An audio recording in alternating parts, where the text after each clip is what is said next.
بہت وقت پہلے کی بات ہے۔ پرانے چائنا کے مشرقی صوبے میں 3 دوست رہتے تھے۔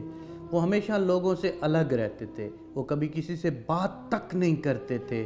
وہ ایک گاؤں سے دوسرے گاؤں پھر آگے سفر کرتے رہتے تھے۔ کبھی بھی ایک دن سے زیادہ کسی گاؤں میں نہیں رہتے تھے۔ پورے چائنا میں ان کا نام کوئی بھی نہیں جانتا تھا۔ سب لوگ انہیں مونکس کہتے تھے۔ وہ ایک گاؤں میں جاتے تو وہاں کے بازار میں کسی اونچی جگہ پر کھڑے ہو کر اکٹھے زور زور سے ہنسنا شروع کر دیتے تھے۔ آس پاس سے گزرنے والے لوگ ان کے ارد گرد اکٹھے ہو جاتے اور اپنے سب غم بھلا کر ان کی طرف متوجہ ہو جاتے تھے کہ نہ جانے یہ لوگ کون ہیں اور کیوں ہنس رہے ہیں، اور حیرت انگیزی کے عالم میں ان کے ساتھ بے ساختہ وہ لوگ بھی ہنسنا شروع ہو جاتے تھے۔ جب لوگوں کا ایک بڑا مجمع اکٹھا ہو کر ہنسنے لگتا تو وہ لوگ آہستہ آہستہ وہاں سے چلے جاتے۔ وہ نہ کبھی کسی سے کوئی بات کرتے اور نہ ہی کسی کو کوئی درس دیتے تھے، اور جیسے ہی لوگ اپنی مستی میں مگن ہو کر ہنسنا شروع کرتے تو وہ چپ چاپ وہاں سے نکل جاتے تھے۔ وہ تینوں اپنی اس حرکت کی وجہ سے بہت مشہور ہوتے گئے اور لوگ ان کو بڑا چاہنے لگے۔ کوئی ان کا نام نہیں جانتا تھا، بس سب لوگوں کو 3 ہنستے ہوئے دوست کہا کرتے تھے۔ ایک دن ایسا ہوا کہ ان کا ایک دوست مر گیا۔ یہ بات جیسے پھیلتی گئی تو مختلف علاقوں سے لوگ آنے لگے، یہ دیکھنے کے لیے ان تینوں کو ہم نے کبھی روتے نہیں دیکھا، بس ہمیشہ ہنستے ہی ان کو دیکھا ہے۔ آج ان کا ایک ساتھی مر گیا ہے تو دیکھتے ہیں کہ باقی 2 کی کیا حالت یا کیفیت ہے۔ مختلف علاقوں سے لوگ آ رہے تھے اور جب انہوں نے باقی 2 کو دیکھا تو وہ اب بھی زور زور سے ہنس رہے تھے۔ وہاں موجود لوگ کافی حیران ہوئے، کیا یہ لوگ پاگل ہیں؟ ان کا ایک دوست مر گیا ہے اور یہ اب بھی ہنس رہے ہیں۔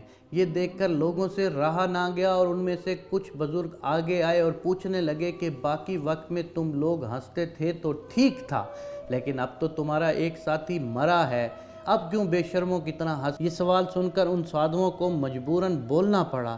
آج پہلی بار انہوں نے لوگوں کے سامنے اپنا منہ کھولا اور بات کی۔ انہوں نے کہا، یہاں آنے سے پہلے ہم نے آپس میں شرط لگائی تھی کہ اب سب کی عمر گزیدہ ہو گئی ہے، یعنی کہ کچھ ہی دن بچے ہیں زندگی کے، تو شرط لگاتے ہیں کہ پہلے کون مرے گا، اور دیکھو یہ مر کر بھی ہم سے شرط جیت گیا اور ہم دوست اس کی جیت پر خوش ہو رہے ہیں۔